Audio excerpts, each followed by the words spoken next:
Good evening, masingit lang natin. Isang mabilis lang, meron pa palang parang pagpag-session na naganap sa Usapan with Fallen. So nung tinitignan ko yung edit, may nakita ko, uy ano to? May natabi pala ako. So pagpag-session na lang ito. Napag-usapan pagkatapos ng main interview, maikli lang, pero baka magulat yung mga nasa Makati. Okay, eto na. Actually, direk, may ginawa ako before. Kasi nga, ba, FA, ganun. So, nag-research talaga. Ay, hindi ako nag-research. Parang nag-dowsing ako kung saan. Meron dyan sa may Makati. At saka meron sa may, yung monumento, yung statwa doon. Di ba, Angel yun? Meron doon. Talaga? Oo. Tinanong ko, bakit sa Makati? Social naman yung FA na yun. Sa Makati. Tapos, ang ano sa akin ni A, ano ba meron sa Makati? Business, sabi ko. Ano meron sa business? Pera, sabi ko gano'n. Hindi yun, sabi niya. Iba yung, huwag mo tignan sa aspeto. Di ba lahat ng tao dyan stress? Dahil nga, yung work nila, gano'n. Yes. Yun yung kinakain. So, gustong-gusto yun. Ng FA na yun, sabi niya. Tsaka, exclusive sa Makati may FA. Okay. Tsaka direct yung may podcast ako na hindi sa'yo ang napakinggan ko na question ko din. Tapos tawang-tawa ako. Biglang parang nag-alboruto tong isa, sabi niya. Hindi kami kumakain ng elemento. Yung sabi kasi niya, Oo, narinig ko yun. Elemento. Nag-reaction. Hindi kami kumakain ng elemento. Yak, kadiri. Ganun. Parang ina-absorb namin yung energy na yung essence. Pero hindi yung literal na kakainin. Oo. Sabi, nakakadiri naman yan, sabi niya. Ang gano'n, yun lang. Hindi ko na sasabihin ko na podcast yan, basta yun, nag-react na. Pero sige, wag na natin banggitin para walang issue. Oo. Pero parang sabi nga niya, hindi namin sila physical na kinakain, yung essence lang na, sabi niya, basta tandaan mo to, sabi niya, sa lahat sa universe, energy ang number one na ginagamit. Food source. Food source, gano'n. So sabi ko, paano mo, pag inabsorb mo yung essence or energy na sinasabi mo, ano nangyayari? Tapos parang na-download ko, parang nangyayari kay Thanos, yung yung nabila na lang nawawala, parang ganun. Ganun. Oo. Nagiging abo. Oo, direct, parang ganun. Nawawala na lang. Alam mo, ito weird kagabi, pinapanood, kukwento ko na lang. May nag-upload si kaibigang Sungkit yata nag-upload nun Yung merong aswang siyang kinausap si Jade Martin. Tapos nung pinapa-explain sa kanya, kasi sinasabi niya, ang pagka-explain niya, ang aswang, iba-iba nga daw, iba-iba. Pero kadalasan sa kanila, soul eater sila. Essence yung kinakain nila. Ganun pala daw yun. So parang tinanong siya, paano pag nag-away daw yung mga aswang? At yun nga, soul eater rin sila. Nagiging abo, yun yung description niya. Minsan na maglalaho, magiging abo. Parang ganun. So similar sa sinasabi mo nga na pag kinain mo yung essence ng whoever, nagiging abo. Ang weird, no? Wala lang. Kaya sabi ko, parang, yun yung ina-down. Sabi ko, ang weird, sabi ko. Kaya pala yung ibang, diba, ewan ko doon, like, may narinig ako na yung mga aswang kumakain ng elemento, parang ganun. Well, energy, kaya nga. Energy. Tsaka titignan mo direct, parang currency namin sa deity energy din. Energy nga yun nga Diba? Kaya, even dun sa interview ni Madam Flor na parang energy din ng kinukuha ng mga reptilian tsaka draconian. Oo. Yung lower vibration na lang di ba? Pero question, yung sa draconian, so ang reptilian, iba pa sa draconian in terms of parang itsura. Parang, ayun nga sa amin, butiki yung isa. Tapos yung isa, dragon na. Ganun ba?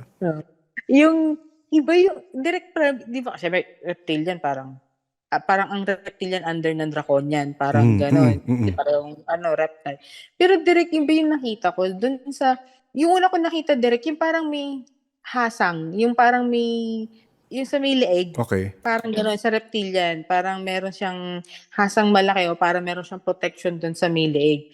Tapos sa draconian, yung inaano nila sa internet na yung parang kalbo. okay. Pero hindi siya nakakatakot or hindi lang ako natakot. Hindi siya nakakatakot, Derek. Oo. Kasi naging draconian din yata ako, hindi ko alam. Oo. Ganun, Derek. Tapos, kahit doon kukwento din si Sam na, di ba si Sam reptilian siya? Feeling niya. Oo. Nung kinukwento niya nun, nada-download ko yung itsura niya. Sa reptilian. So, Sorry, reptilian Sam, nga. Oo. hindi ka sinilip, Sam, kusal. Tinawin ko lang to, Sam. Baka manilip lang. Kusa siya na-download direct na, yun Oo. yun pala yung itsura ni Sam noon. Parang yun na, reptilian. Sa Baguio, lumabas na yun. Pero may reptilian nga na nakita sa Baguio.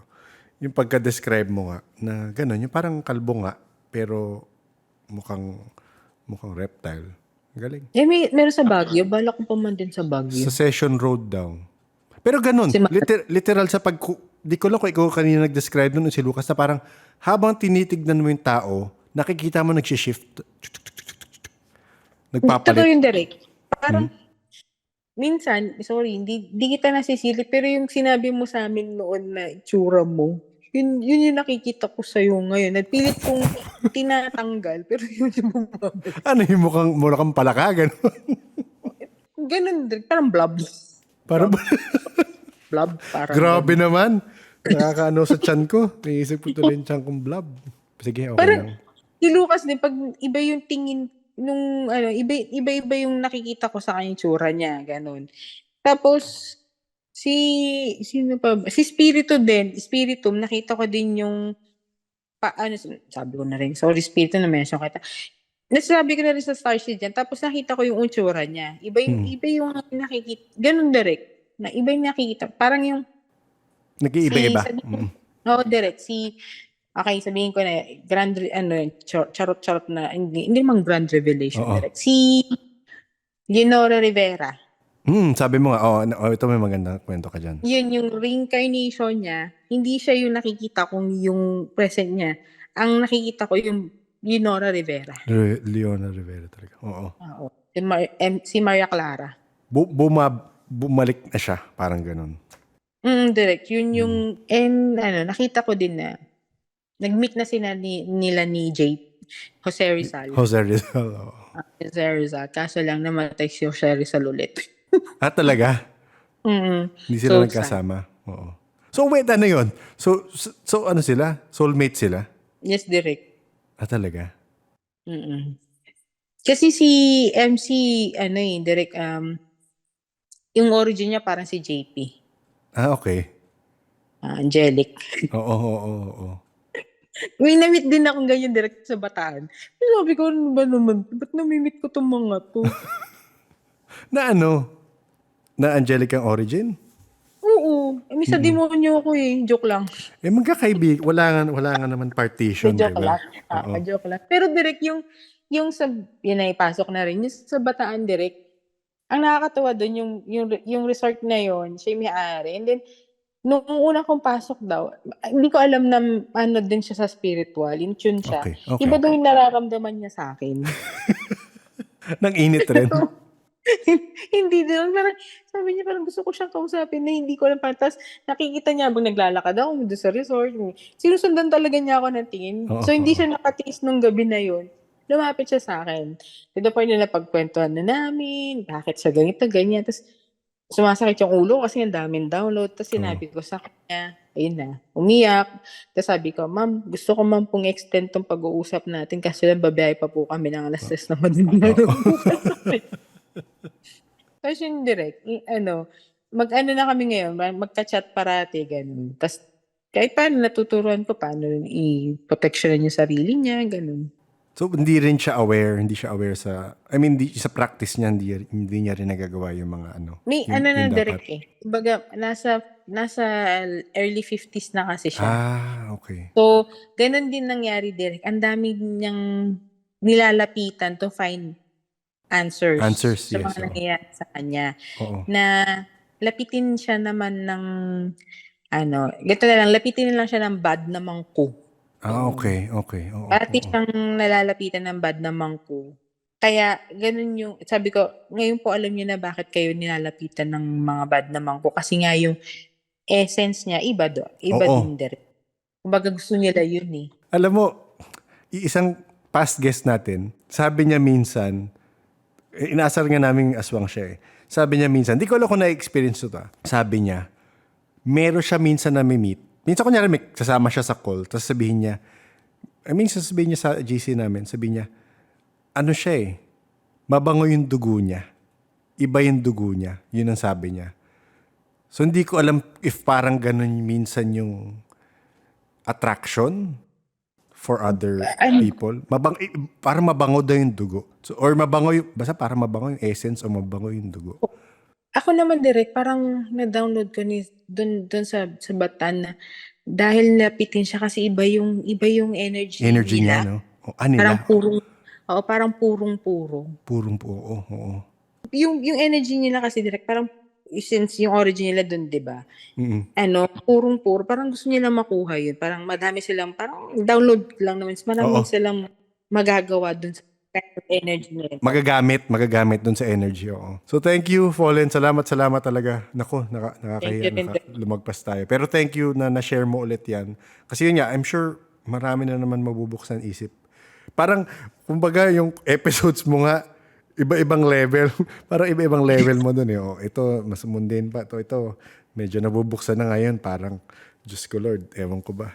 Rin, direct, thank you din ako kay Biker Mama. Kasi, siya yung sa akin na, oo nga, yung sabi niya kasi yung level ni Fallen na gano'n. Baka rin na-realize, oo nga, dati mumumulang trip ko, ngayon nahanap ko, ayaw namang magpakita. Iba na nagpapakita, Diyos ko. Iba na nga. Baka feeling ko pagkatapos nito, baka in a matter of a few years, pag nag-usap tayo ulit, iba na ang level yung mga makikita mo at nakakausap Baka mo. matuwa ka na sa akin, direct, puro alien Oo, na. alien na. Baka yung soul family mo nang kausap natin. Yun, actually, oo. Oo, kita mo. Hintayin natin yan. Huwag natin biglain. Oo, direct. Baka makurt muna ako. Oo. Ayun. So, thank you. Thank you din. Ayun. Short but sweet. Salamat ulit, Fallen, sa mga kwentong ito. And para dyan sa mga stressed sa trabaho, dyan sa Makati, iwas na lang dun sa mga ilang pwesto. Baka mahigop kayo. So yun na muna tayo. Isang mabilis na pagpag-session lang. Kita-kits next week para sa ating 200th episode. Ingat tayo dyan.